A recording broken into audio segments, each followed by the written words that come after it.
This House is in session. Minutes of the meeting held on Tuesday, 19th April 2022 and Tuesday, 26th April 2022 to be confirmed. Honourable Leader, Government Business. Thank you, Mr. Speaker. I beg to move that the aforesaid minutes be confirmed.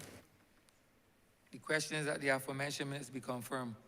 All those in favor, please say aye. All those against, please say no. Meeting the ayes have it. The aforementioned minutes are hereby confirmed. Messages from Her Excellency the President. Petitions, papers. Carry. Honourable Member for St. James Central.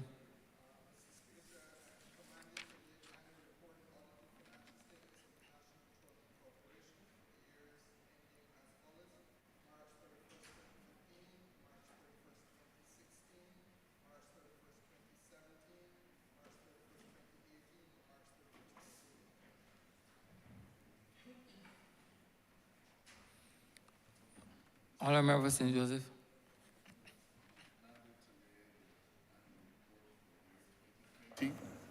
Speaker, I'm commanded to lay the annual report for the year 2020 of the Police Complaints Authority.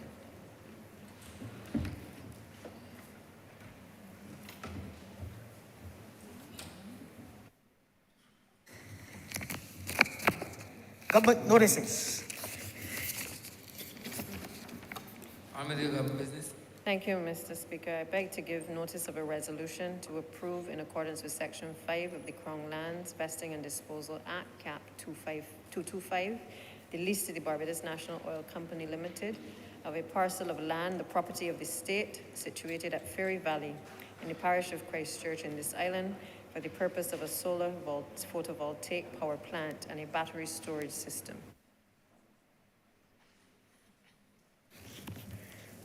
Private members' notices. Notices of questions. Reports from select committees. First reading of bills. Honourable Leader, Government Business. Mr. Speaker, I beg to move the first reading of the Airport Service Charge Bill 2022. Question is that the aforementioned bill be read the first time. All those honourable members in favour, please say aye. Those against, please say no. Meeting the ayes have it. Statements by ministers. Congratulatory and obituary speeches.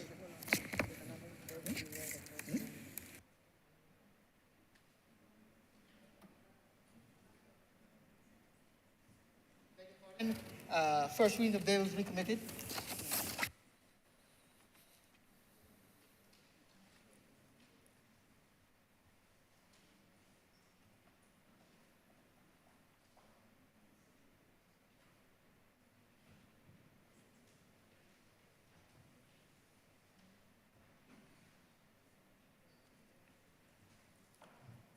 Honourable Member for St. Philip South.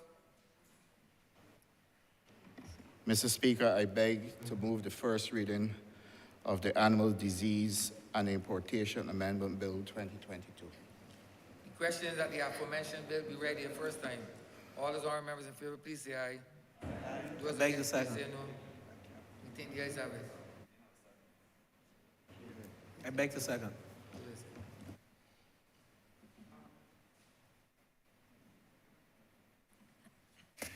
Statements by ministers. Congratulatory and or obituary speeches. Personal explanations. Motions for leave of absence. Oral replies to questions.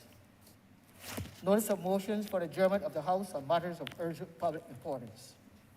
Orders of the day. Honourable Leader, Government Business. Thank you, Mr. Speaker. I beg to move the suspension of standing orders 6, 16, 18, 20, 42, subsection 5, 43, and 44 for the remainder of today's sitting. The question is that the aforementioned standing orders be suspended for the remainder of the day's sitting. All those honourable members in favour, please say aye. Those against, please say no. Meeting the ayes have it. The aforementioned standing orders are hereby suspended for the remainder of the day's sitting.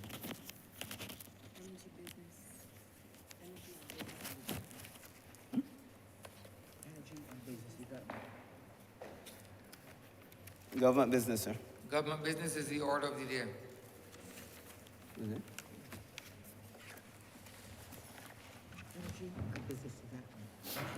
Honourable member for St. James Central. Mr. Speaker, sir, Hold a minute, sir.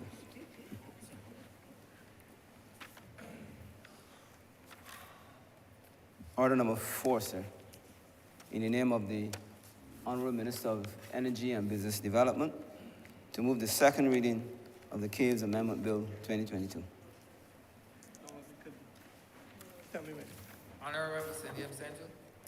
Mr. Speaker, sir, I rise this morning to treat to what on its face is a deceptively very simple matter.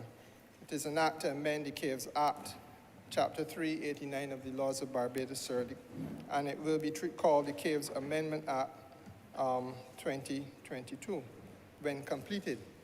Effectively, Mr. Speaker, sir, we are looking at Section 2 of the Caves Act, and we are going to simply delete the word minister from the definition. And the reason why we do this, sir, is perhaps best explained by way of giving this some context. As with most things that have gone horribly awry in Barbados, sir, it finds its genesis in the last administration that governed this country. In 2014, but I am very serious. It is a painful and agonizing thing to have to say, but it is a truism nonetheless. In the year 2014, Mr. Speaker, sir, a policy decision was made to remove Harrison's Cave from under the portfolio of the Ministry of the Environment and to place it under the portfolio of the ministry responsible for tourism, where it has remained since that time. And that is all very well and good, sir, because Harrison's Cave is obviously the preeminent tourist attraction, not only in Barbados, it is actually the crown jewel of the Eastern Caribbean as far as tourism attractions go. And I will have more to say on that as I elaborate and expatiate on this particular bill. But, sir, the challenge was that the Caves Act was never amended at that time to reflect the change in the ministerial portfolio. And so, therefore, even though it seems like a very small amendment, Cabinet in 2019 under this administration, sir, we took the decision that we would provide for the control and management of the caves and related matters by way of an amendment to the Act, and we would treat to the question of the minister responsible, sir, by amending the Act so that you will no longer have it read as minister responsible for the environment, reflecting the portfolio under which the Caves of Barbados Limited then existed. After some reflection on the matter, the Chief Parliamentary Counsel, whose legal judgment in this matter is beyond doubt, recommended that under the Interpretation Act, Chapter 1 of the Laws of Barbados, there is already a definition of minister, meaning, and I will quote it, sir, minister means the Prime Minister or other minister for the time being, having responsibility for the subject matter of the enhancement in respect of which that expression is used. And therefore, it was the judgment and recommendation of the Chief Parliamentary Counsel that it would be prudent simply to delete the definition of minister and let the definition of the Interpretation Act apply. And that is what brings us here, sir, so that we do not have, with the changing of government or the changing of the mind of a prime minister from time to time, and that person who holds the office of prime minister exercising their purview to allocate portfolios as they choose, because any portfolio is the gift of he or she who governs, that you would not have to constantly come back and amend the Act if it falls no longer with tourism but fell somewhere else. You would have to go through this exercise again. So that is the reason why we have made this simple amendment by deletion of the definition of minister. Now, it would be easy, sir, for those of us who are uninitiated to say, there endeth the morning's lesson, thanks be to God, and I take my seat. But, sir, I have been around this place long enough now to know that precisely because we are treating to the pearl in the crown of tourism enterprises in this country. Precisely because, sir, it was a Labour Party administration in the first place that had the foresight to lead the charge of not only modernization, which we also did, but, sir, to create this very special heritage tourism product. And, Mr. Speaker, sir, precisely because it has attracted tremendous community and parochial interest in the parish and in the constituency of St. Thomas, where it resides, and, sir, by extension, because of the fact that it has been a major pillar of economic activity as tourism products can go, sought after by every cruise ship coming to this country. It is the first experience sought after by long-stay visitors in Barbados, Mr. Speaker, sir. For all of those very good reasons, I think it is important for me to expatiate a little bit on the issue of where we are with regard to the much publicized Chukka investment at Harrison's Cave. Now, let me also start by saying that it is always worthwhile to remind those who are inclined to quickly forget or inclined for their own narrow political purposes to misrepresent that which this government has done. I want to make it abundantly clear that this government still retains and will continue to retain ownership of Harrison's Cave. Chukka Caribbean Limited was invited after a public tender process to participate in this economy and to make investment in Harrison's Cave by way of product enhancement, Mr. Speaker, sir, attraction management, Mr. Speaker, sir, improving the heritage tourism product of the country, Mr. Speaker, sir, and to help us drive commercial revenue. That is the reason why we went out by way of public tender, and that tender, sir, was participated in by a slew of Barbadian tourism practitioners and some from overseas, as you can obviously tell, because Chukka began as a company that finds its origins, its genesis in Jamaica, but has been doing excellent business right across the Northern Caribbean and in the Eastern Caribbean as well. They have management of another cave experience, which is in Belize. They are in charge of, I think it is Dunn's River Falls in Jamaica. There are a number of them. And I would not take up the precious time of this Parliament, sir, by going through all of that. But having said what we were looking for, let me say to you, sir, that there were some Barbadian companies that participated, and we would have been the very happiest campers in the world if, when tenders had been opened, we had seen stuff other than that which was mundane. We would have been the happiest campers in the world, Mr. Speaker, sir, if we didn't open a tender and see that the future of Harrison's Cave as an attraction that had to be managed in accordance with best practices and a product that should be enhanced, that the approach to that, sir, would be to get new trams and run the trams for 24 hours a day if possible, so that you could put more people through the cave and carry them along on another experience after that experience was over. We will be the happiest campers in the world, Mr. Speaker, sir, if we were able to open tenders and find that the imagination of the private sector in this country was such that they were saying that they would do more than some adjustments in the roof of the waiting room, Mr. Speaker, sir. But that was the mundane. And it is disappointing. It is disappointing, sir, because the premier tourism destination in Barbados, in the Caribbean, is in fact, in this part of the Caribbean, is Barbados. And there's no doubt about that. And I don't say that in a spirit of braggadocio.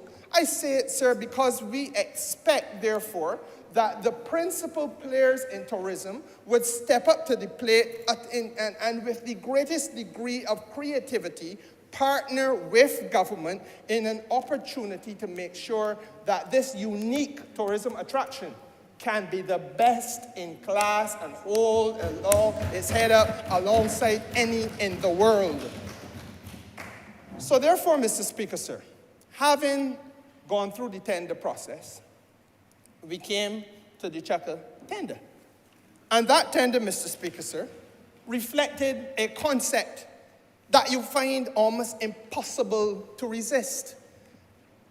It is a concept, sir, that says, pause, government of Barbados. Do not see your cave as a stop for the tour bus on its way around the country during the course of the day. See your cave as an experience that will take up the whole day. See your cave not only as an experience in terms of an hour and a half, but see your experience as a family outing for an entire day. And how is that to be possible?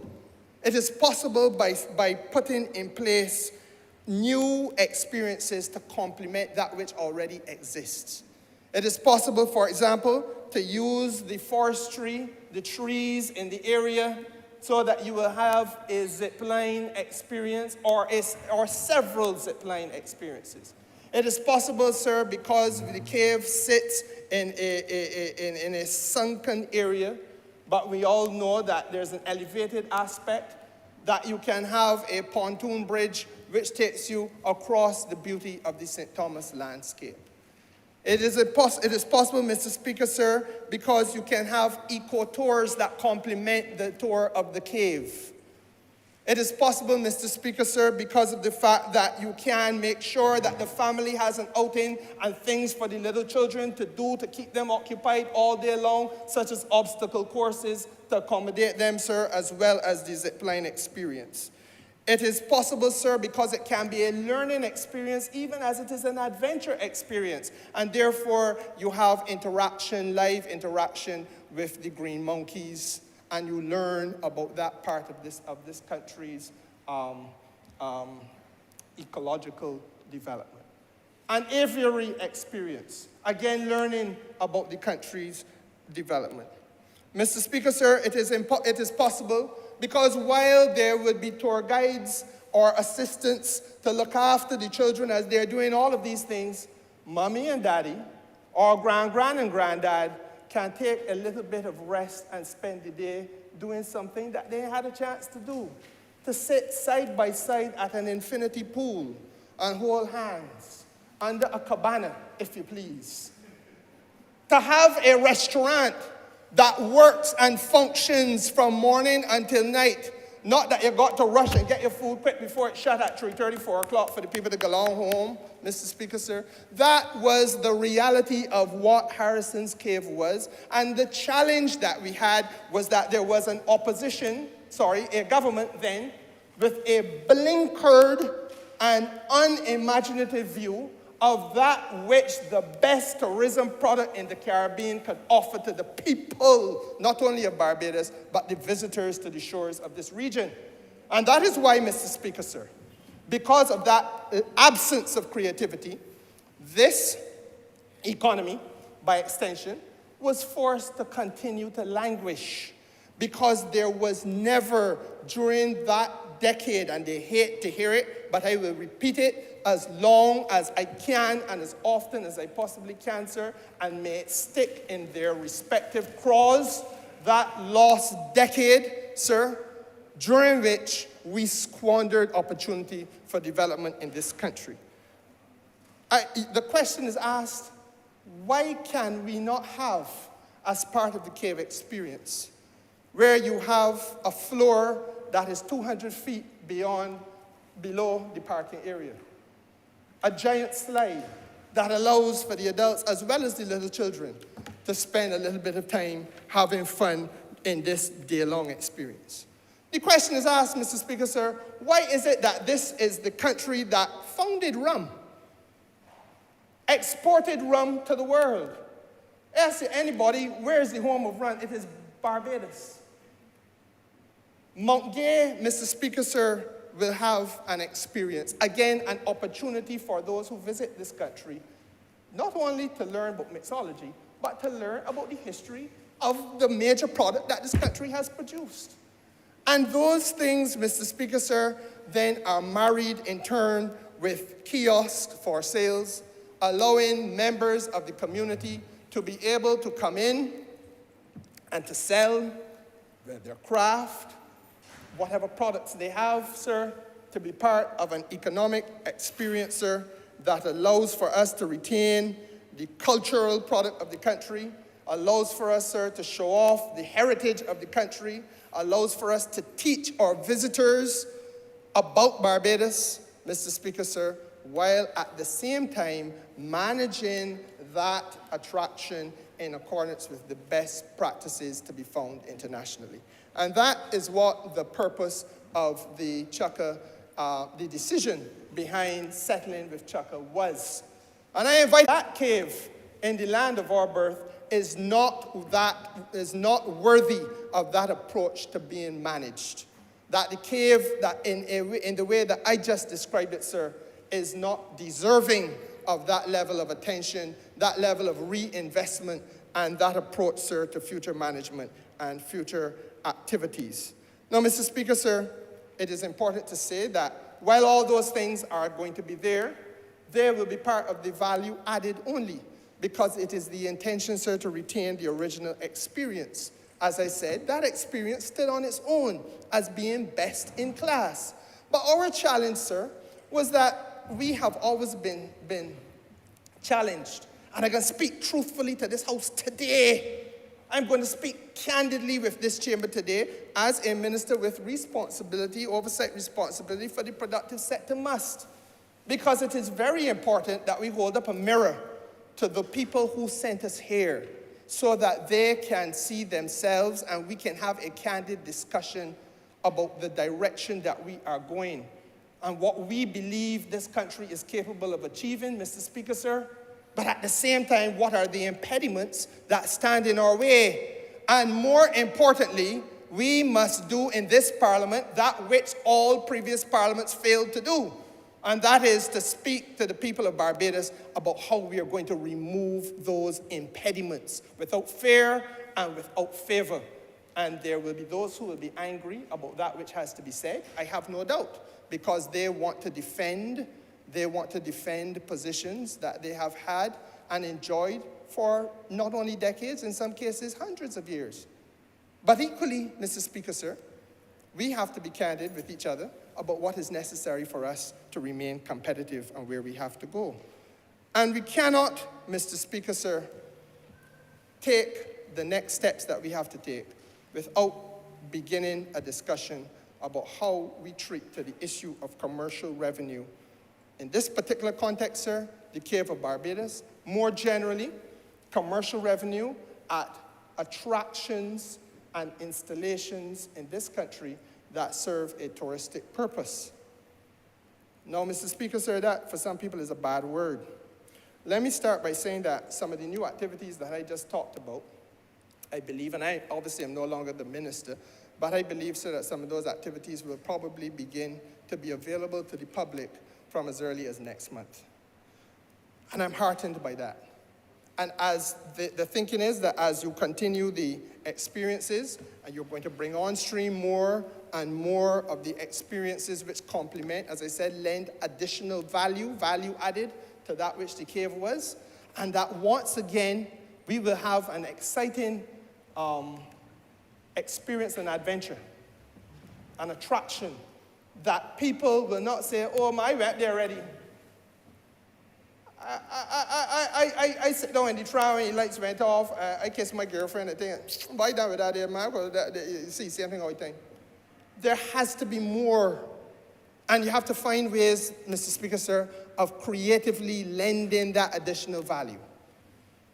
It has to be a place, sir, where our young people now will go and take pictures of the activities they're participating in and generate via Instagram user content so that they, in turn, as they post it and send it to the friends all around the world, are marketing for us and for the cave, sir, in a way that we could never have done and could not and did not do because we had the technology. And even when we had the technology, we did not choose to master the technology 10, 15, and 20 years and more ago, Mr. Speaker, sir. And again, it takes us back to this bedeviling question of commercial revenue. We have, as I said, the preeminent attraction in the Eastern Caribbean. That attraction, up to the day that I left the Ministry of Tourism, employed about 60, 61 people. That's what the Cape employed.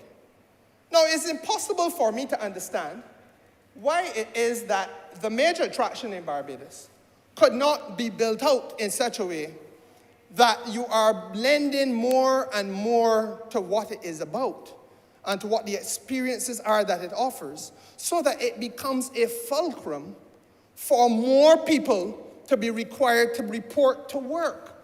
That more of our constituents, the Honourable Member for St. Thomas, I share a border with her, and so therefore let me speak about the people in St. James Central.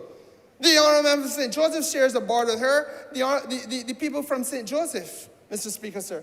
The Honourable Member for St. John shares a border. Mr. Speaker, why is it that there are not more, and we were not doing more to get more Barbadians work at this preeminent tourism attraction?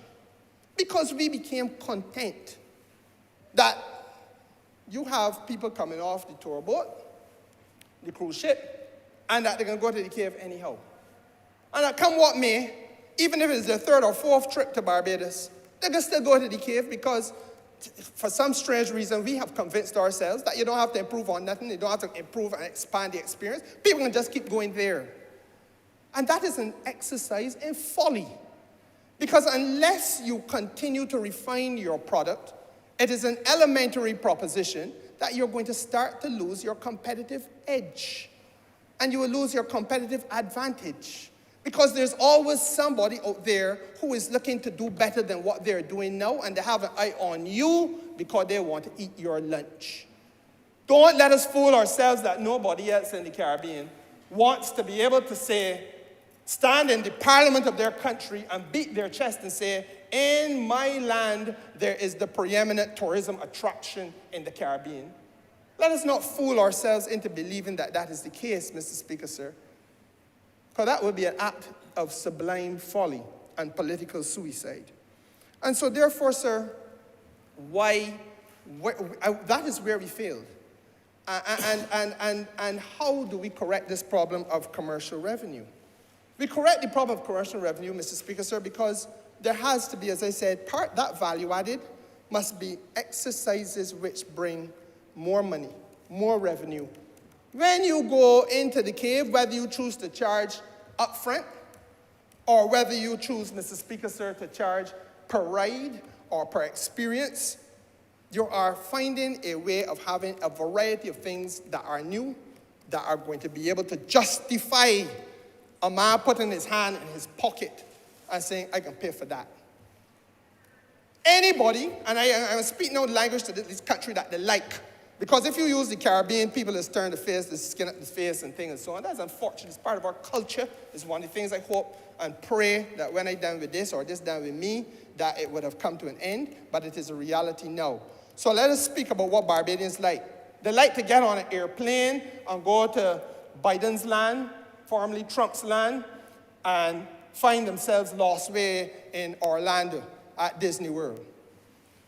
So they understand that when you get to the gate of Disney World with the little children in tow, the man at the gate dressed up in a hat that looked like Mickey Mouse is going to tell you that to come in, you're paying $100 per person. And that there's a special rate for the little children, and it's $95 or $90 a day. And you don't get vexed. You're going in and you're going to pay. And at every station along the way, there's going to be an opportunity to take some little picture of the experience that you know come off. They come off a roller coaster. The first thing the little children say, Daddy, I won't go do that day again. And before you can get out of the exit place where the roller coaster comes to an end, you got to pass through an area that is carefully set up.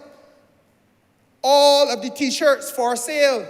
Show me where in Barbados there's a Barbadian wearing a Harrison's Cave t-shirt today. In whose wardrobe does it exist, Mr. Speaker? It exists in nobody's wardrobe because there was an absence in all of the boards of directors at the cave, an absence of an inclination to go after commercial revenue. Show me, Mr. Speaker, sir, the green monkey teddy bear that somebody went to the cave and put in the little child's hand and carried home as a souvenir. You know what about the green monkey teddy bear, sir? It don't exist. Even though we have in your constituency and in mine and in that of the Honourable Member of St. Thomas, people who could create that. But we didn't see it possible of creating the economic linkages to go to the people who are capable of doing that craft work and saying, start the shelves here because this can fly off the shelf. And you position it strategically after you come up the cave so that the little children got something that they want to carry along with them. After paying, of course. And Mr. Speaker, sir, show me the pictures. How many times has the Honourable Member for St. Philip, how many times has the Honourable Member for St. Philip South, sir, gone to Harrison's Cave? I don't know. But the Honourable Member might be able to tell us whether she has ever been able to come along with a picture of the experience. How many times has the Honourable Member of St. Andrew gone to Harrison's Cave? Have you ever come home with a picture of that experience? And none of us have, Mr. Speaker, sir.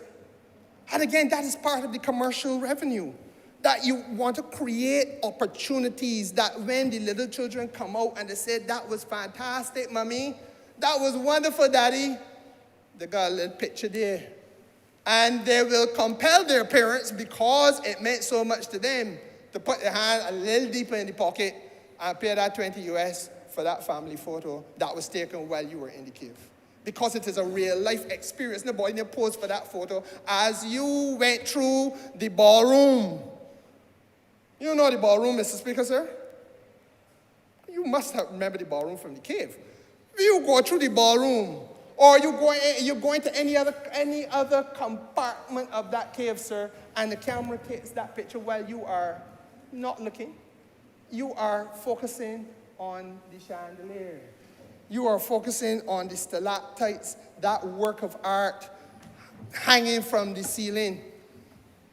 The stalagmites that take hundreds of years to reach all the way up the wall. Mr. Speaker, sir, when you are marveling in awe and you least expect it, the camera is recording you and your interaction with your family, and that is what people are being invited to pay money for.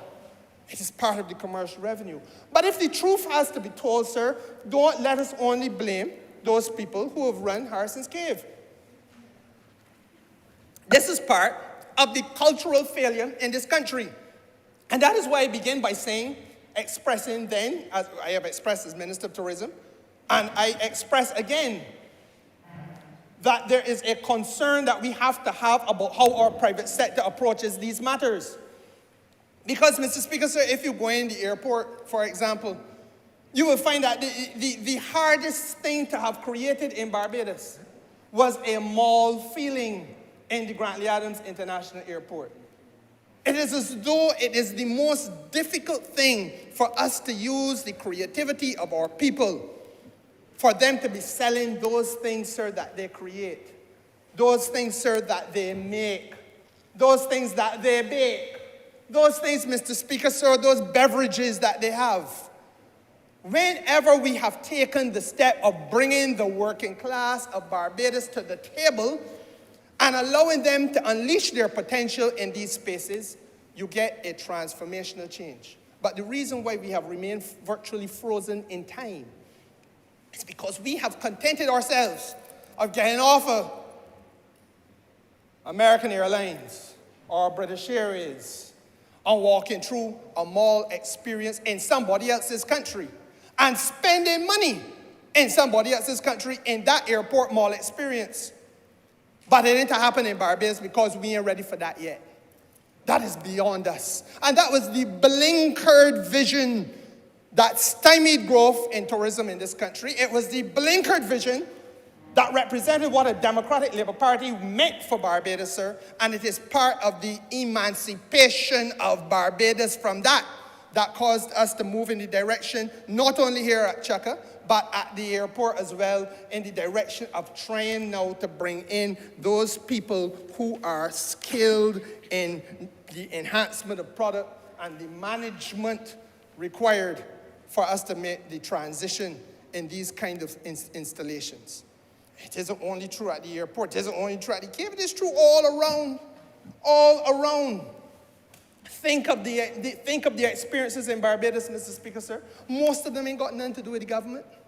But if you think about them, then ask yourself the questions I asked. What is the takeaway when you visit these attractions? To what extent have we made sure that the souvenirs, the T-shirts, the represented not en masse Barbados, full stop, or flying fish, nothing so unimaginative, but something specific to that experience that you have. And you find, Mr. Speaker, sir, that every time you see the same deficiency. And that is one of the challenges that we have. And that is why I say, sir, it begins, sir, with having a concept of where we want to go with regard to commercial revenue. Now, beyond that, I make the point that the cave would have employed 60-odd people in its original incarnation. And I feel, sir, that it should be self-evident as a proposition that if I now have a green monkey interaction, I need to have some people who are going to manage that interaction. And in as much as before you didn't have the green monkeys, then the management of the interaction requires some human beings who can get a little bit of work there, though. If you're going to have a 200-foot slide, I would imagine, Mr. Speaker, sir, if you're going to have a free-for-all and everybody bound on the slide at will, there will have to be some structure and flow to the process, and therefore, sir, they're going to have some people to work at that location as well. If we are going to have an experience where tourists learn about the rum of the country, there's got to be somebody to share that experience with them, Mr. Speaker, sir. If you're going to have mixologists who teach people a little bit about that which you can do with the rum, and they can take home from that experience a lesson back to Chicago, and a case of rum too, hopefully, and take back to Boston, that experience, then you're going to have people who are sharing and teaching. And with every new step along the way, therefore, we are creating job opportunities for Barbadian men and women where they did not exist before.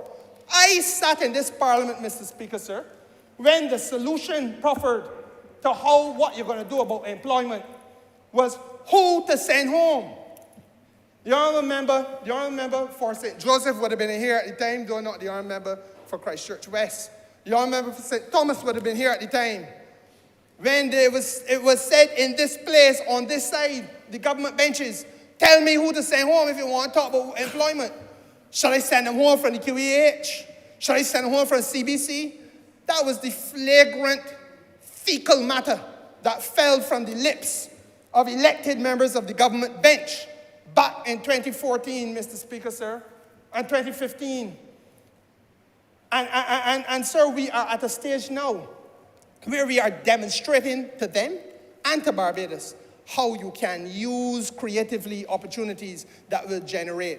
Now, I am no longer the minister, sir, and I cannot stand before this house. I wish I could, but I didn't know about this debate until yesterday. So I do not have the projected level of employment. But I think that one of the fundamental things that the country got to talk about now is how this investment has not only transformed what revenue potential there is, but also how it transformed earning potential, because that is what it must be about in tourism in this country. That this tourism product that we call Barbados' tourism must be something that Barbadians feel there's a takeaway, that it has improved my quality of living, my standard of living, my pocketbook. It hit home at me, and I feel that I can have a stake in it. And perhaps, sir, for too long, we have failed to collide with that reality. I also want to say, Mr. Speaker, sir, that one of the values of this exercise, even as I see he who has served extremely well as chairman of the Caves of Barbados, the honourable member for Christchurch South, entered the chamber. And I want to commend him, sir, because from the very first meeting of that board that I had with them, there was an effort to buy in to the vision of how we can enhance commercial revenue at that institution. Now, the reality is, sir, that when you walk into an exercise, when you walk into something and you find that you're virtually hit rock bottom, that's where this government was in 2018. We came and found a cave that was struggling under mountainous debt, millions of dollars in debt. We came and found a cave, sir, that was not reinvesting in itself because it could not reinvest in itself. We came, Mr. Speaker, sir, and found a cave that had to rely on third parties who own tour buses in Barbados to bring people to Harrison Cave because they who mismanaged Barbados for that decade of devastation and economic destruction. They who mismanaged Barbados, Mr. Speaker, sir, never found it possible to put the cave in a position where where its management could appear at any of the international cruise conferences standing alone and saying, we represent the premier product in the Caribbean. Come, book directly with us. They had the reins of government, Mr. Speaker. Nobody in that government saw it fit to put the caves in a position where they could have their own buses picking up people, offer the cruise fare, and carrying it straight to the cave. Far from reinvesting in it in the way I've just described to this house, sir, they didn't even think about the transportation to the cave. In fact, if the Honourable Member for St. Thomas has a chance to speak in this house, she would tell you that they didn't even repair the roads to get to the cave, or the signage to get to the cave. So that we come in and they expect now, as though it is abracadabra, you wave a magic wand because the Prime Minister is Merlin the magician, that you can just transform all of the neglect. And anybody who is faithful to themselves, I ain't gonna tell you, sir, because we're all Barbadians, we live here. Anybody who's faithful to themselves knows that even the same tour bus operators complain that they can't get their tour buses through St. Thomas to get to Harrison Cave comfortably. Even the same tour bus operators. And they had the monopoly on getting the people to the cave. So it was an exercise, sir, in folly. And it was virtually a suicide pact that bunch of ignoramai had.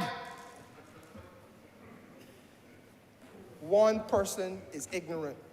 Plurality is ignoramai. And Mr. Speaker, sir, the rectification process is ongoing and it is underway. And I marvel at what I hear coming out of George Street now. Because it is as though people are washed in the blood of the Lamb. And because you put up your hand and say, look at me here, and 200 odd people say, I can support you, or a little under 200 say, I can support the other body, that all is well. Because for them, that is all it is. There's no developmental plan in there, and there's nothing felt out here by way of a developmental impulse that comes from in that quarter, Mr. Speaker. But they're the first to find fault and to criticize, even though there's a deficit on their part in terms of constructive argument and engagement. And you will hear, Mr. Speaker, sir, that it takes too long. But, you know, we are at that point, sir, where, as I said, you can now see the transformations taking place. The work that has to be done on even the most mundane things, including the road rehabilitation, cost this government millions of dollars. Had there been a maintenance program that was effective, we wouldn't go to spend our money now, sir. But there was none.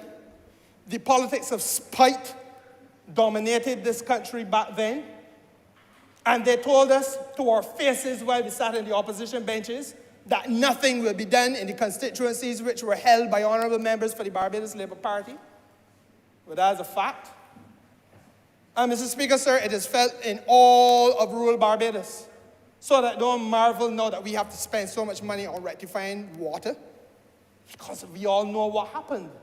That there was a deliberate policy of neglect imposed on the part of the Democratic Labour Party on parts of Barbados.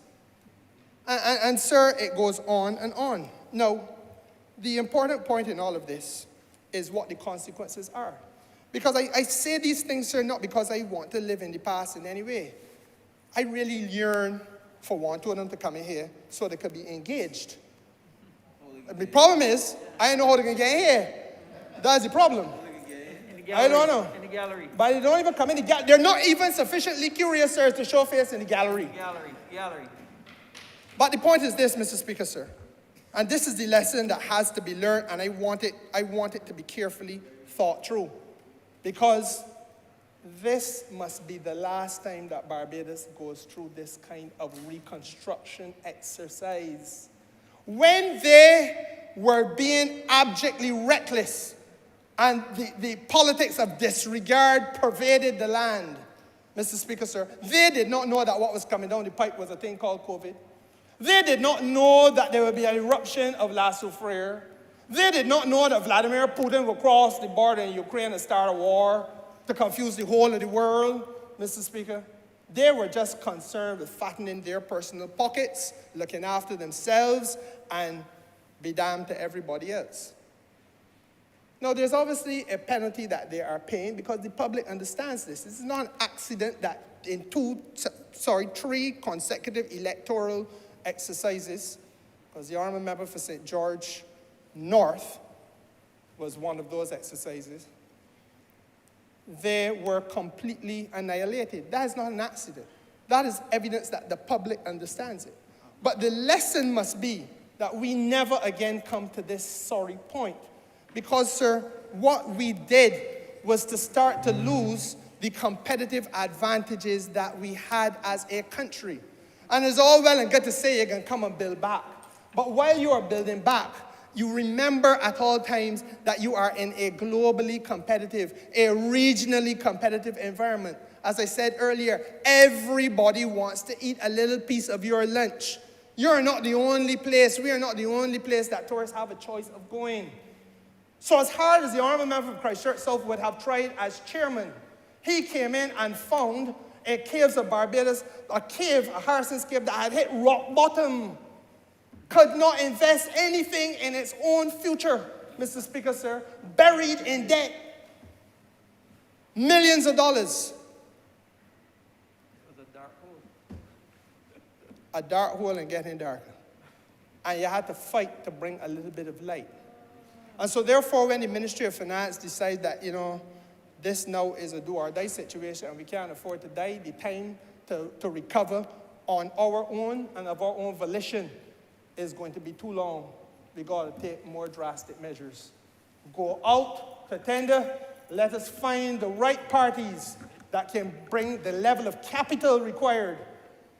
Put an arrangement in place under a lease program. Is a lease?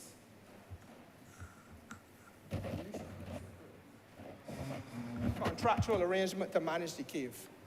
A management contract. And let us move forward. And that is what this is. Now, Mr. Speaker, sir, the competitive advantage, because I want to spend some time on that. In every country of the Caribbean, while we were busily playing twiddly-dee and twiddly-dum and wasting time, the countries of the Caribbean have been advancing their tourism product, the well-being of their tourism product. You don't have to drill down too deep to see it, Mr. Speaker, sir. All of them, bar none, have been trying to get their hand on an international airport. All of them, bar none. There was a period of time when this Parliament's leadership enjoyed the knowledge of the fact that there was no way that a tourist was going to get to Dominica unless they passed through Barbados. And so therefore, they're bound to spend a night or two either on the way in or on the way back out. So we could count their arrival as part of ours. And that was true, sir, of St. Vincent as well. As a little boy growing up, that was the reality at this country. No longer the reality, because they are trying to get their way forward. working hard, and Mr. Speaker, sir, in consequence, taking away a little piece of our lunch. Every one of them, Mr. Speaker, sir, bar none, has developed product authorities where they are trying to enhance their tourism product. Modeled on what we did with the Barbados Tourism Product Authority. Every one of them, bar none, is trying to become more competitive. They've even managed, Mr. Speaker, sir, to get some of the best brains that Barbados had to offer to go over and work with them, Mr. Speaker, to guide that which they do and help them build out their capacity. Meanwhile, we chose under the last administration to rest on our laurels.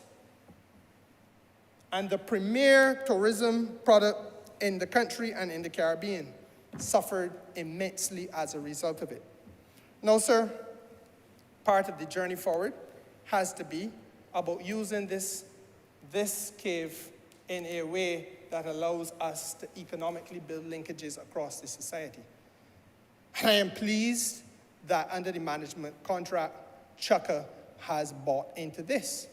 Clearly, if you have a product like Mount Gay that is sought after on the eastern seaboard of the United States in virtually every state, that is sought after on the western seaboard of the United States now, that is known in the United Kingdom, Mr. Speaker, sir, and you have them as part of an experience which is complementary to the cave experience, sir, you are building the linkages with the economy so that those people are not just in the business now of selling domestically, but as I said, you are educating your tourists about the rum culture, about the rum history, about the rum trail and the development of that aspect of this country's experience.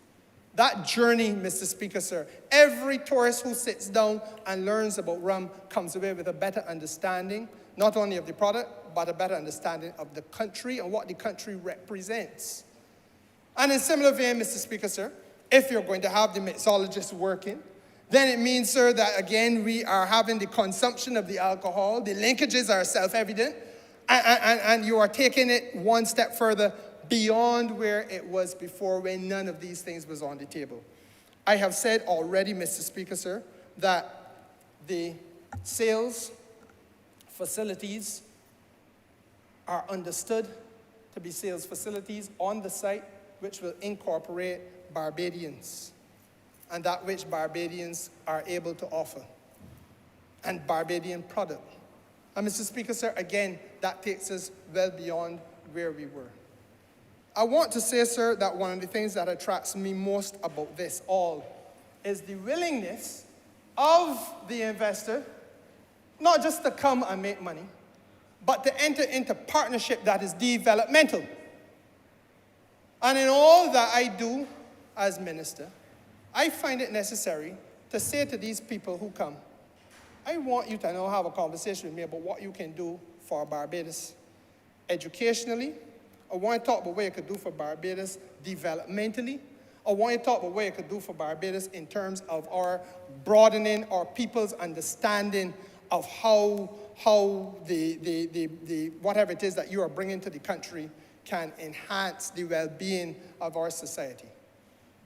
And you know, Mr. Speaker, sir, they get it. In fact, they get it so well that one in particular, and I will have to say I cannot call his name, but one particular investor told me that it is a marked difference from that which he previously would have experienced when at the tail end of the conversation, he was asked what you could do for me. Now, that is not the politics that we play. But I want to say, sir, that with Chukka, it is now part of the understanding, and I'm sure the Honourable Member for St. Thomas will bear it out when she speaks, that these people have accepted that Allen View needs some development. And they're prepared to work with the Honourable Member for St. Thomas on the development of Allen View. Oh, Mr. Speaker, I don't have to tell you about the politics. It has never been an election in St. Thomas where the well-being of the folks in Allen View has not been an issue. And the relationship between the cave and the people in Allen View and what can be done to advance their well-being has not been an issue. But we now, sir, by way of partnership, have found some people. And you know, interestingly enough, I started by saying to you that when the tenders opened, you saw what Barbadians were prepared to offer to Barbados.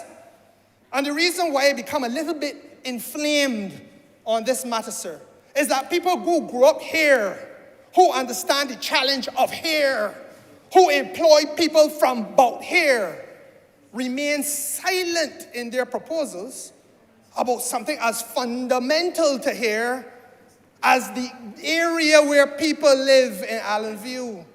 So they're prepared to spend their money in the cave to get a return from off the cave. I can move more people through the cave and carry them to my next attraction somewhere else in Barbados. I can now put, my proposal is I could put where if you had 400 coming through in a day, I would get 500 to come through in a day and move on to my next attraction. That's what it was about. Not a word built in to the need for a partnership between private capital in this country, where they are born, and the land tax anymore because they can't occupy the land in any way, as well as the 40 or so house spots that have been offered to them. Now, their situation became worse at the change of government in 2008, where this Barbados Labour Party had designed a package to refurbish Harrison's Cave. And Harrison's Cave was at the point of conclusion with the upgrades when the government changed. And for years, absolutely nothing happened at the cave. And when something did happen, Mr. Speaker, all kinds of families and friends from all over Barbados were invited, and not a single person for Allenview.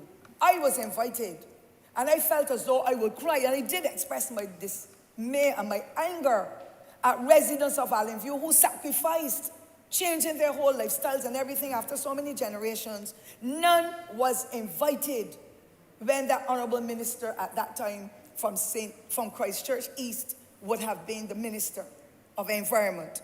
And it has pained them even more than ever at the way that they were treated, having been in there trying to help to promote and to share whatever they could in helping Barbados with this eighth wonder of the world, as we term it. Indeed, the pedestrianization of the road is what added to the cave, but with numbers that were lessening, it did not really impact on anyone. And the pedestrianization project, sir, started by Holy Innocents School, our village school, where I was raised under the tutelage of none other, and I did ask your permission, sir, but please allow me, of none other than the great late Lester Sinclair Vaughan, SCM, one of the most profound headmasters, and we call them principals now, ever to be on this earth. And so it started from Holy Innocents School and wove its way all through to Allenview with the adjustments of the roads and the handrails and whatever being placed, as well as the sidewalks, so that visitors to the island come into the cave and those environs of Wetchmahal Gully and so on, that they could exit the vehicles, whether it be a bus, a taxi, or whatever, and walk through the village to engage the residents and those shopkeepers and others who worked or served or lived in that environment. And it never, ever, Mr. Speaker, developed any interest at all. Because there was a plan from the past that land would have been acquired, and from the time you get to the entrance of Allenview to take you to Harrison's Cave, kiosks would have been placed there so that the visitors and others could purchase items that would have been made or designed or prepared by the residents of Allenview, so that they will be able to become an integral part of the economy for their vending and whatever else roles that they will play. It never materialized. But there are plans, Mr. Speaker, as a result of meeting with the Chukka Caribbean team, and they are looking in a very serious way at how that project can happen now that the changes and the plans have been made. So the pedestrianization was a great idea. It improved the quality of the road and all that in Wetchmahal, but unfortunately, it did not have the impact where the economy and where the locals would have been able to raise any funds to help themselves. I also know, Mr. Speaker, sir, that geotechnical survey would have been done, because we want to make sure that Harrison's Cave and that dome where people will celebrate and they will meet and take their photographs and have their meals and all that, that we wanted to make sure that that geotechnical survey has been completed. It has started. I understand from the Honourable Minister in the other place that the plans are coming shortly. As a matter of fact, we meet in a few days. I think it's on Friday, Thursday or Friday, to be able to discuss where we are at and what are the findings, because we believe in that hallmark of safety for everyone, whether in the cave or on top of the cave or wherever we are in Barbados. Safety is a priority. And so we will be able to soon have the revelation of the outcome of that, that particular project. Mr. Speaker, sir, that Echo Adventure Park concept is fantastic.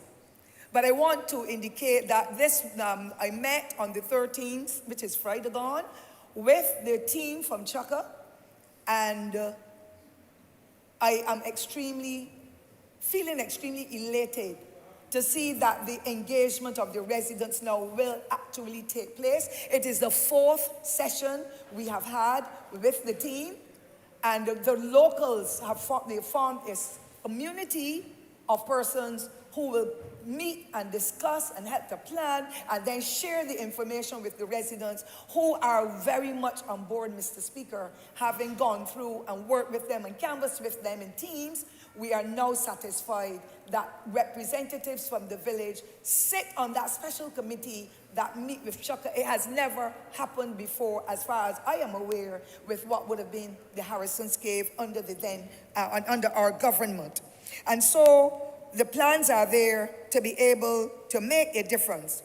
The only one concern I have today in relation to Harrison's Cave and what had transpired in the past is that there are about 7 persons, I understand, from one of the persons who is now a pensioner, awaiting their funds from Sagicor, and this is over 2 years they've been waiting. It is to wait too long. And therefore, I would wish when the Honourable Minister shares that further information with us, that sooner rather than later, those pensioners receive their benefits, because many of them have worked 25 and 30 and 40 years in the cave, whether they were operating the trams or they were general workers or at whatever level. And I'm sure that this government that is caring will rely on the board and the members the board members to be able to bring this matter to conclusion, to help those pensioners to be able to get the benefits that they deserve. I was invited, Mr. Speaker, sir, to that virtual meeting early in the week with the team of persons from the community, and there are some excellent ideas they have come up with. They have never, the folks at Allen View have never, according to my recollection, been invited by the past management of the cave to be a part of whatever discussions, whatever plans there were as stakeholders. And for me, this is a phenomenal step, and this is what I feel should happen in every community where any project, whether local or international or regional for that matter, comes in to be a part of the development of any society. The locals must have a stake in this changing environment that we are in. Some of them bring knowledge, Mr. Speaker, that is superior to anybody who would have sat on the board or anything, because they have lived there and they know the circumstances under which they have survived and perhaps how they have suffered. And so, having met with them, with the team on Thursday, on the 13th, the residents have indicated some of what they would like to see further developed. And so that was Friday, Mr. Speaker, I must tell you. And so the local members of the community have determined, with the support of Chukka Caribbean, to form a foundation where funds will be raised to help with projects in that community, and by extension, the Welsh Mahal, Sturgis, and other communities that will are joining the cave for all these centuries, who too have been deprived of extending their houses and doing certain aspects of upgrades because of the extension of that environmental protection zone that had been developed. And I agree, because if we are to save the cave, then we cannot have all kinds of challenges with water and the contaminants and everything else going on in the environment. And so, Mr. Speaker, having met with the management and having looked at the foundation, we want to work with Holy Innocent School in a more cohesive way. I call it the University of St. Thomas.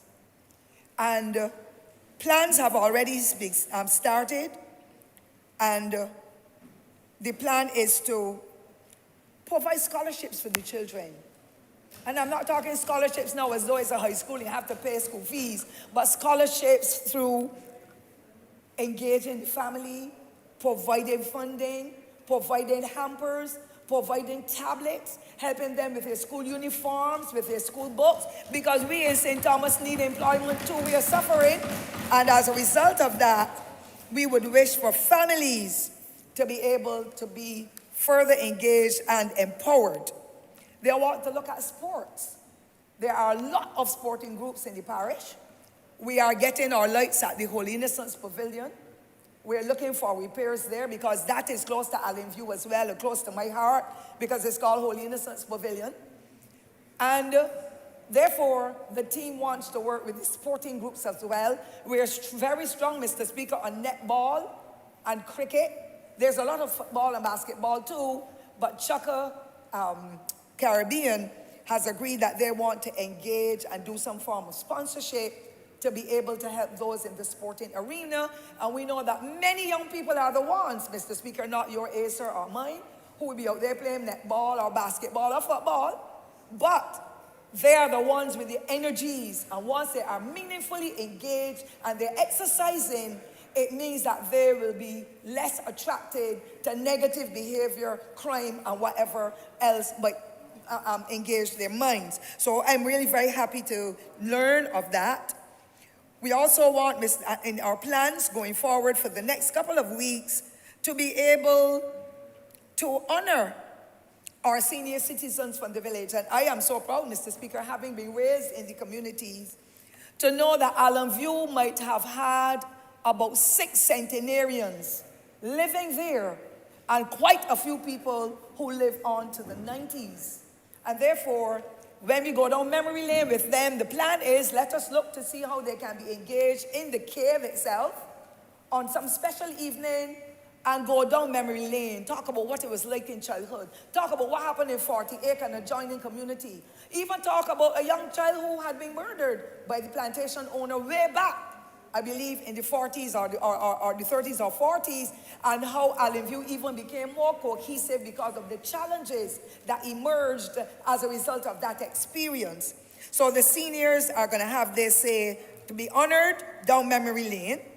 Also, Mr. Speaker, the locals are going to be given an opportunity through the verbal and other forms of engagement for them to make their craft. So the Honourable Minister would have spoken about the Green Monkey.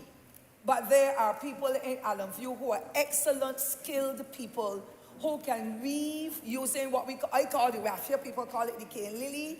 That is still a very popular product. There are others who create lovely meals. I can talk without having your permission, sir, but I can mention Celestine Giles, who has been born and living in that village her whole lifetime. She has one of the best restaurants on the road to Allen View, and things fell apart for her, but I'm sure that now that the cave is getting ready to open up, that her business will rekindle and the visitors will come. And she's so lucky, Mr. Speaker, having been able to interact with so many thousands of visitors who take their meals or took their meals from her little restaurant.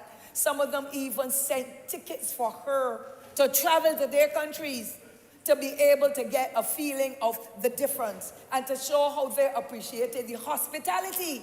And I'm going to tell you, Mr. Speaker, you know better than I, because I'm not an eat-out person, but there are so many thousands of Barbadians who make you feel happy in the environs where you eat and where you socialize, having a drink, beverage, whatever.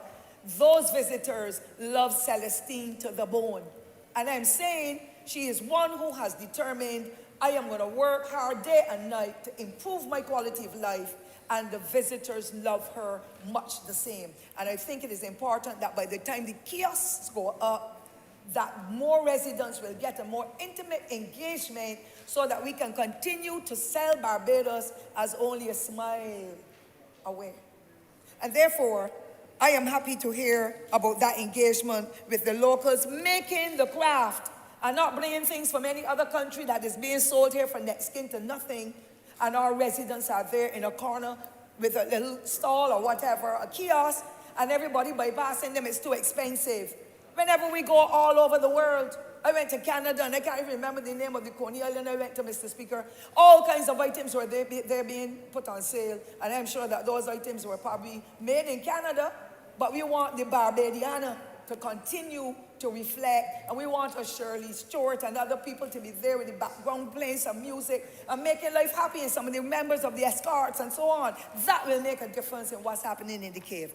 Mr. Speaker, sir, they also have indicated that they are willing to work closer with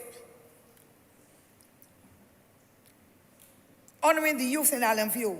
And I want to say, Mr. Speaker, I am extremely proud. They want to honor them for their stewardship because there's little violence ever in Allen View. Then generally in St. Thomas, I must tell you, whether it be St. Thomas proper or St. James Central, which has a very large part of St. Thomas as well, there's little violence, and we want it to continue that way. But the guys in Allen View, and I take this opportunity and take my hat off to them. Some of them are working in the NCC project for the ASH program. Some of them are working in MTW. And the guys at Allen View, Mr. Speaker, have cleared a whole spot because nothing was on it but a few old cars and trees and debris.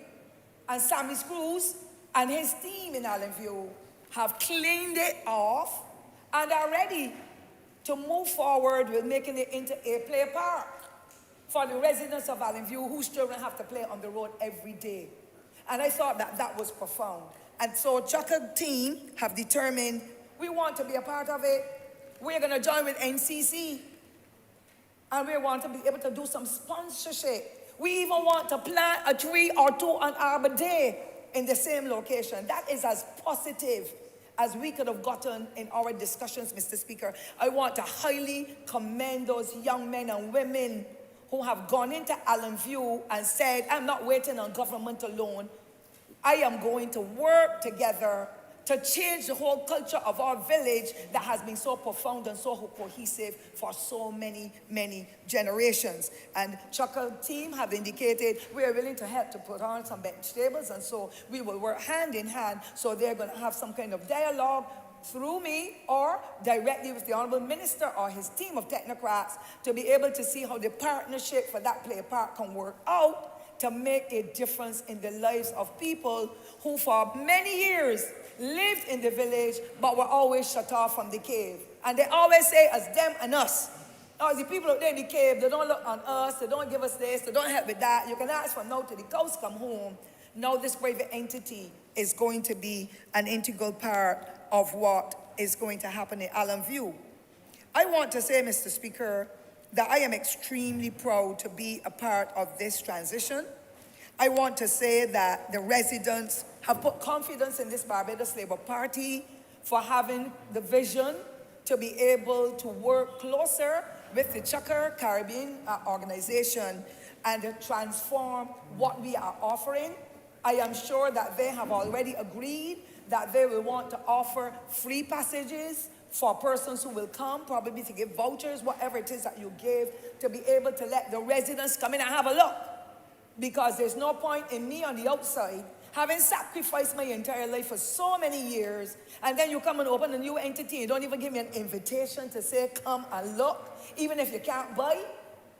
The entertainment, the engagement, the exposure is extremely necessary if the people of Allen View and St. Thomas in particular are so intimately engaged. I must tell you, Mr. Speaker, before I close, that the heritage location at Sturgis number 1 did involve the people of Allen View when we had the Heart of Barbados. And I proudly want to say today, Mr. Speaker, sir, that I am looking forward after we have relaxed some of the protocols, once COVID goes wherever it came from, that the management at that location, at the heritage location at Sturgis number 1, is ready and willing to be able to engage the people of Allen View again.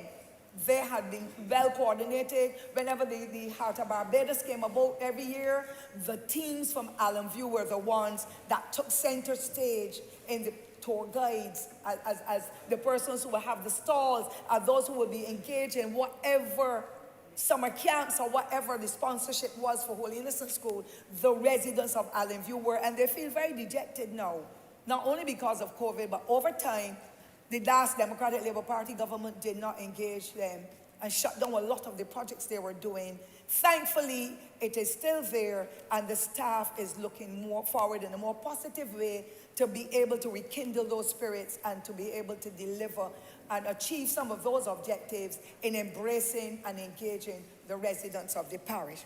I close, Mr. Speaker, but I cannot close unless I say Harrison's Cave is located in an area where if that major entrance to Allen View becomes blocked, the residents and the visitors will become marooned.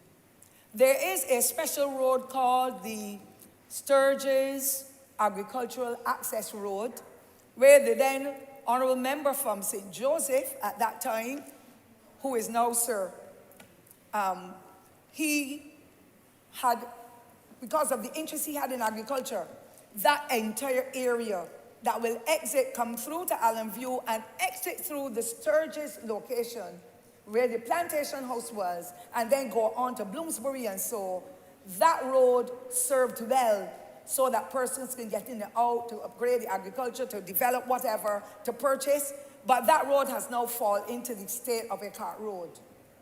The Democratic Labour Party in the 10 years will not touch a road in St. Thomas, Mr. Speaker. And I am hurting, but I understand what has happened because the government of the Barbados Labour Party over a 3-year period has not been able to treat the decay across the length and breadth of Barbados.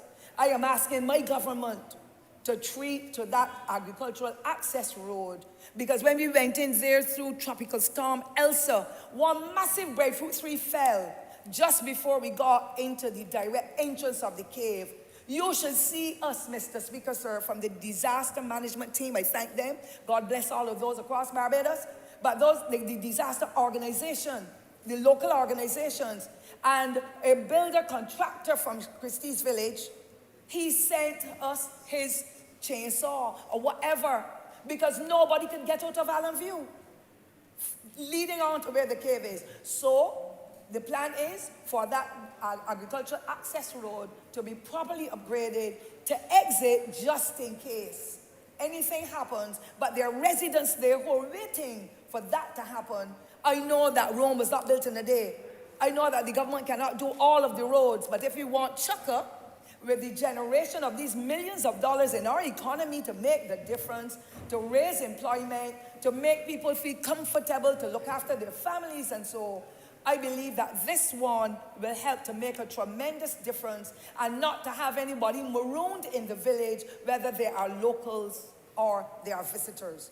And so we, the people of St. Thomas, are happy. Chukka has finally, as well, this is my final comment, arranged that group of young men at Sturgis who have started the development of a project, an environmental project. And I want to thank the Honourable Minister of Youth Affairs and Community Empowerment for his visit 2 weeks ago to those young men, Jabari Road and the crowd, for the vision of ensuring that they do that eco-tourism project at the corner of Sturgis so that they can go forward. Again, that was raised with Chukka and the team. They too want to embrace those young people because many of us feel that you have to have a degree at some university to be able to function at any level. I can speak better, Mr. Speaker, sir, in here than anybody else when it comes to people ostracizing you because they feel you come from nowhere.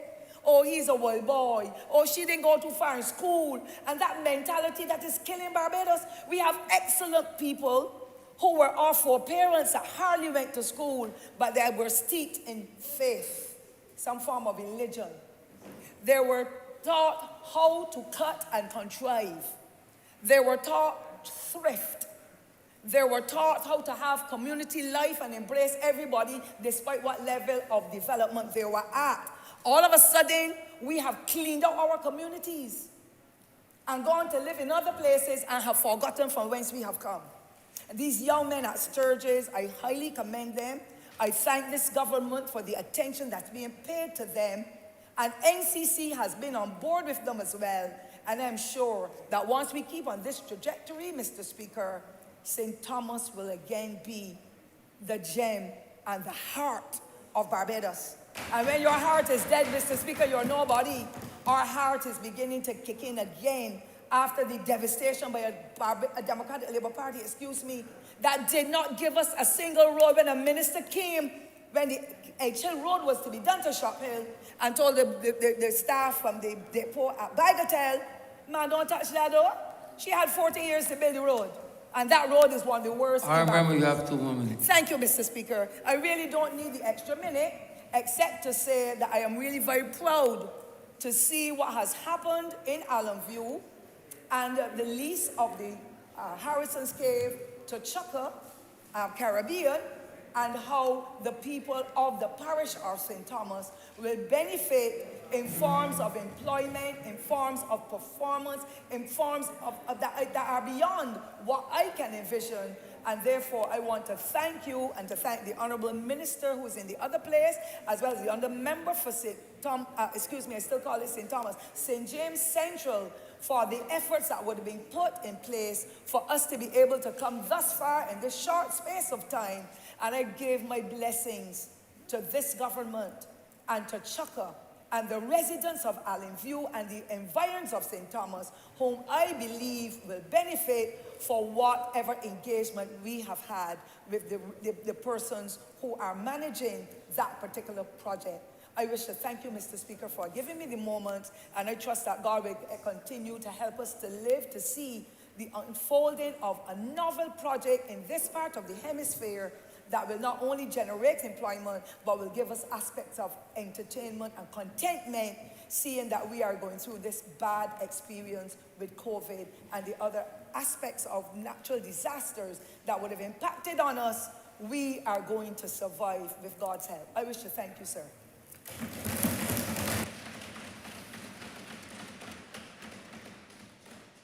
Honourable Member for City of Bridgetown. Thank you, Mr. Speaker. I want to enter the debate at this point in time to support this bill, the Caves Amendment Bill 2022. And before I go on to why I support this and to expand on my thoughts, I plan to give a very brief interjection and really to break it down for those listening. So what is the bill about? You hear the debate, you hear members stand and we talk and we talk. Well, what is it about? In closing, the Honourable Member for St. James South Central put it good. He said it is about making an amendment. And basically what we are trying to do, sir, is to ensure that as the cave move from ministry to ministry, as it may from time to time, that we don't have to come back here and make amendments and adjust the interpretation and do these things. So this bill is about efficiency. So off the bat, I want to support it. Now, it was very enlightening to hear the member for St. Thomas, because I have gained a lot of information and knowledge. It was a very educational presentation from the member. And that is why I encourage people to follow and listen to Parliament. A lot of people don't seem to listen. And then they go around glibly without the information speaking. I would know, Mr. Speaker, I was one. But I encourage people now and going forward to follow what is going on in this House as we debate on the people's business. Mr. Speaker, it is, I don't know, ironic or fortuitous that the member for St. Thomas, which is known as the heart of Barbados, because she speaks from the heart, and she puts her heart into whatever it is she is speaking about. So I commend the member who looked and seek to make the connection between the investment and the people. The people and the investment. And she reminds us each and every time why we are here. It is about people, people, people. Like the member for St. Michael's South slogan, people over politics. And the member for St. Thomas reminds us of that in her contribution all the time. Now, Mr. Speaker, to get down to matters, this resolution, this bill caused me to get on my feet today simply because when I think of recovering, when I think of rebuilding, when I think of rebounding from the economic devastation of COVID and all the other things this government and this administration had to wrestle with over the past better part of 2 years, 3.5 years if you want to call it that, Mr. Speaker. I understand the importance of tourism. As a representative on the ground, many times, I hear a lot of my people, again through ignorance, have a very bitter taste and a lot of criticism for tourism.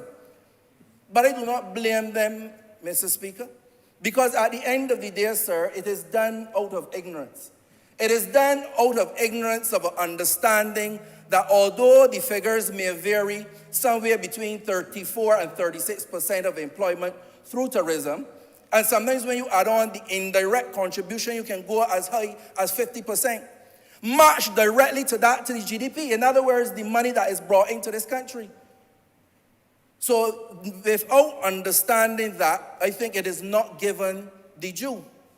But it is also a fact that the tourism product of this country has been evolving, and it needs to evolve even more.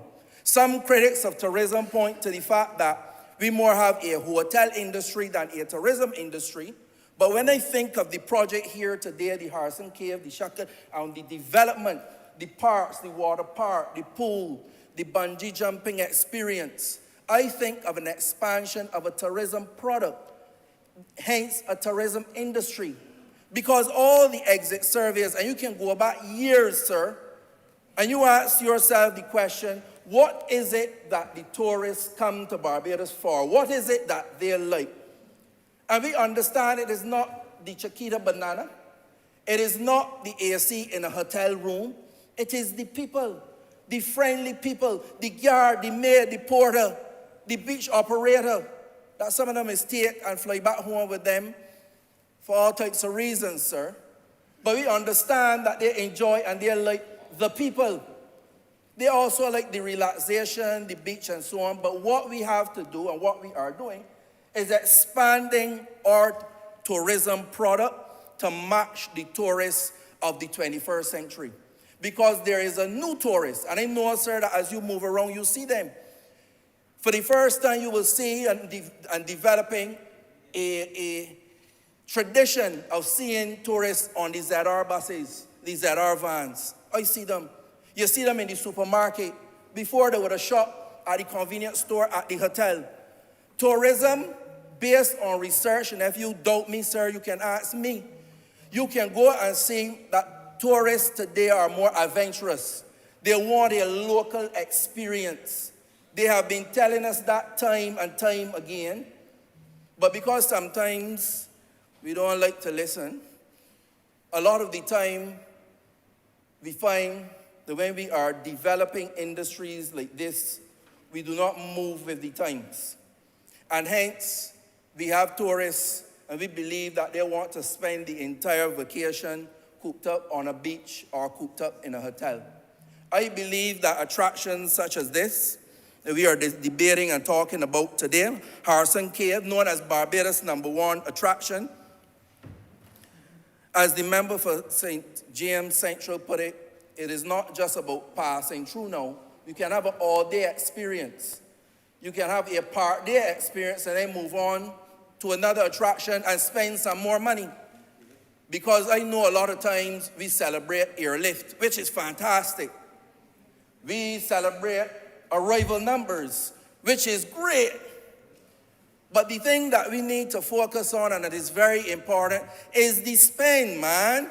Because if you come and you pass through and we can count you 1, 2, 3, 4, but you're not leaving a little berry to develop the society and the country from hence you come to enjoy, then, sir, we are spinning top in mud or even spinning top in sand because we will not be going anywhere, sir. So that is one of the reasons why I had to get on my feet, because I am someone who believes in ecotourism, adventure tourism, community tourism, and I believe that it must be expanded. And it is not about tourism. It is about national development. It is about people empowerment. It is about youth. It is about development, sir. Because when we can get the tourists to come and do their heritage tourism and tour through the city of Bridgetown and buy some food from a vendor on the side of the road, or get something, or exchange with somebody, and bring economic development to each and every one of our communities. That is what tourism expansion has to be about in the 21st century, sir. And each and every one of us must see ourselves and how we can develop an industry that can develop our nation. It is really as simple as that. Now, the member reminded me of the tourism of yesteryear. He reminded me, sir, of the cave of yesteryear, the indebtedness, the complaints, the petition from the neighborhoods, the dark and gloomy days of Harrison Cave. And then he brought to us the enlightenment of the new Harrison Cave, the redevelopment of Harrison Cave, the development of the road, the new trams. He did not speak about this, but I visited recently with my family. But the new trams, the landscaping, the aesthetics. When you go to Harrison Cave now, sir, you can be proud of Barbados' #1 tourism product, sir. We have something to be proud of when you visit there. And it should be something that should be continued. Now, Mr. Speaker, when we think back of the last decade, people debate, should we talk about it, don't talk about it? I don't care if we talk about it or not. But what each of us in here have a responsibility to is the great decade. So we have seen and we have suffered through the last decade. We must now engineer, pioneer, and lead the great decade. And the great decade, sir, is when we can focus our energies and make proud. Now, when you hear the member for St. Thomas get up in here and commend something and be proud of something, you know that you're on the right path, because she's a hard taskmaster and a hard marker. So when she is happy and she is proud, yes, I said it and I mean it, sir, you know that we are on the right track and that we have something to be proud about.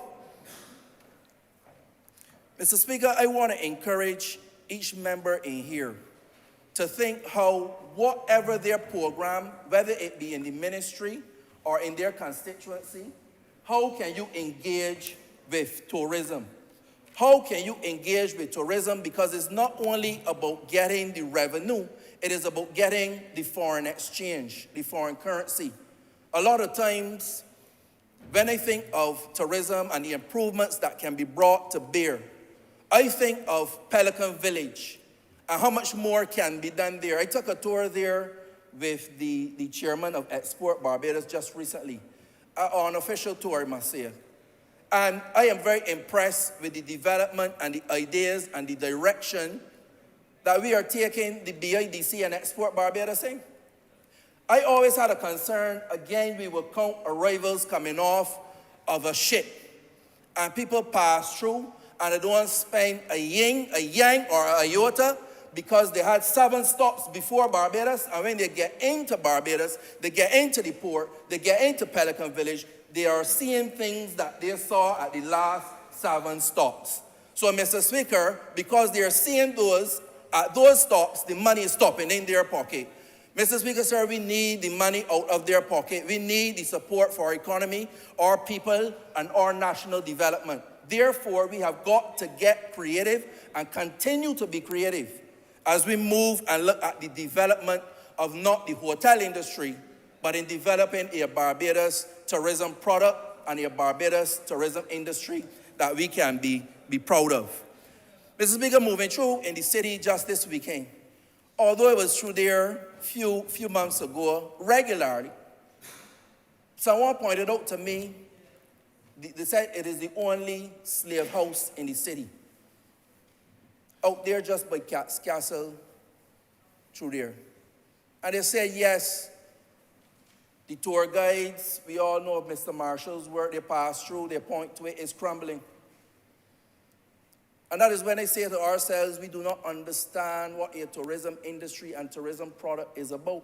But I am glad I am part of a proactive, active administration who that we can raise these things with, because my office was calling from yesterday to investigate and to point out and to suggest ways in which we can now enhance the heritage tourism that can be had from the capital city of the Republic of Barbados.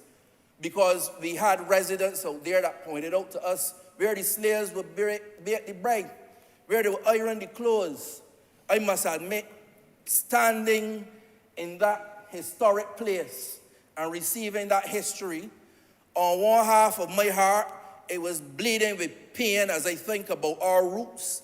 But the other part of my heart was very excited with the potential that we can have to develop such a product, not only for tourists now, but for locals to understand from whence we come. Because when I stood there on Friday, my whole heart, it swelled up with pride. It was swollen with pride, sir, to know how far we come and now we control our destiny. And we stand in the place of these hollow halls and control the direction of what we go and understand that to whom much have been given, much is expected. And sir, I close by telling you, much will be delivered. Thank you very much.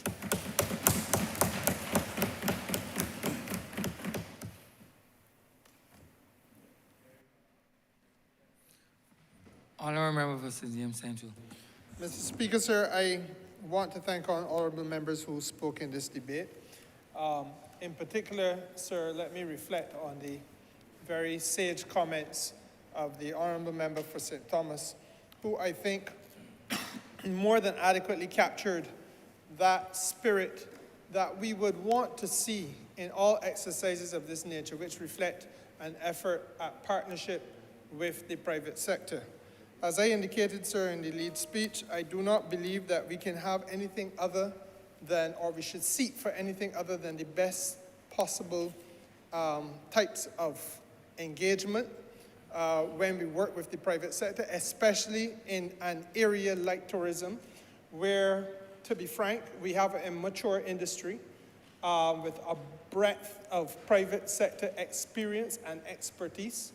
And it is only logical in circumstances of that nature, I think, to expect that the partnership that should flow would almost impulsively be to now start to play a more leading and entrepreneurial role if you are in private enterprise in that sector.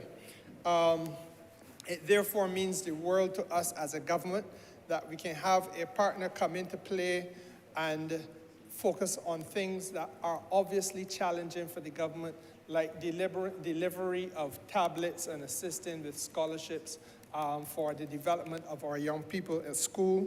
Mr. Speaker, sir, I indicated the importance of having the members of our community be part of the linkages that are built. And the honourable member has confirmed that in terms of craft production, and that type of enterprise at a micro business person's level, that developmental type of linkage is part of the discussion that they are having in the community that she represents, sir. All in all, I think that we are on the right foot. The fostering of social cohesion, clearly articulated by the honourable member for the city, is an equally important point. And I think, Mr. Speaker, that with those few words, I would want to urge that this bill pass this chamber and be read a second time. Read a second. All honourable members in favor, please say aye. Aye. Those against, please say no. We think the ayes have it.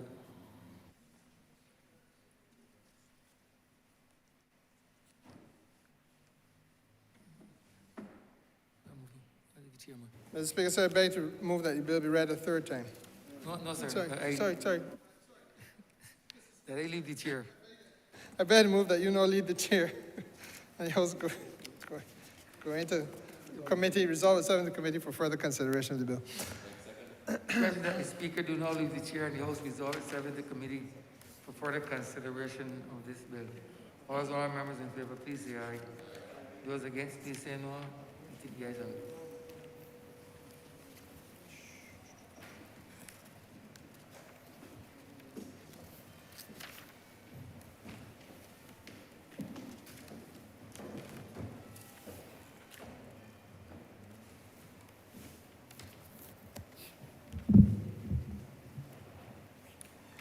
This House is now in committee.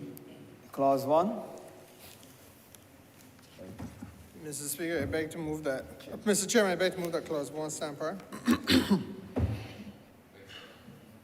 The question is that clause 1 stand part. All honorable members in favor, please say aye. Those against, please say nay. Methinks the ayes have it. Clause 2. Mr. Chair, I beg to move that clause 2 stand par. The question is that clause 2 stand part. All honorable members in favor, please say aye. Honorable members against, please say nay. Methinks the ayes have it. Mr. Chairman, I beg to move that you report passage of this bill in committee to His Honor the Speaker. The question is that I report passage of this bill in committee to His Honor the Speaker. All members in favor, please say aye. Those against, please say nay. Methinks the ayes have it.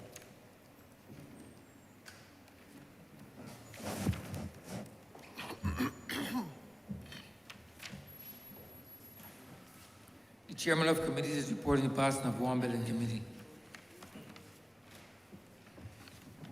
Yes, Mr. Speaker, I beg to move that the bill be, pardon? Be read a third time. Question is that the aforementioned bill be read a third time. All those honorable members in favor, please say aye. Those against, please say no. I think the ayes have it. Mr. Speaker, I beg to move that the bill be cited as it gives a member, bill be now passed and cited as it gives Amendment Act 2022. Question is that the aforementioned bill be passed and so cited. All those honorable members in favor, please say aye. Those against, please say no. Me think the ayes have it. This bill is passed and so cited.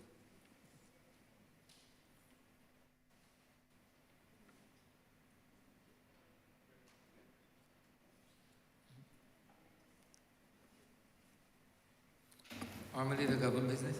Thank you, Mr. Speaker. I beg to move the suspension of the House until 1:45. The question is that this chamber be suspended for lunch until 1:45 p.m. All those honorable members in favor, please say aye. Those against, please say no. Me think the ayes have it. This honorable chamber stands suspended until 1:45 p.m.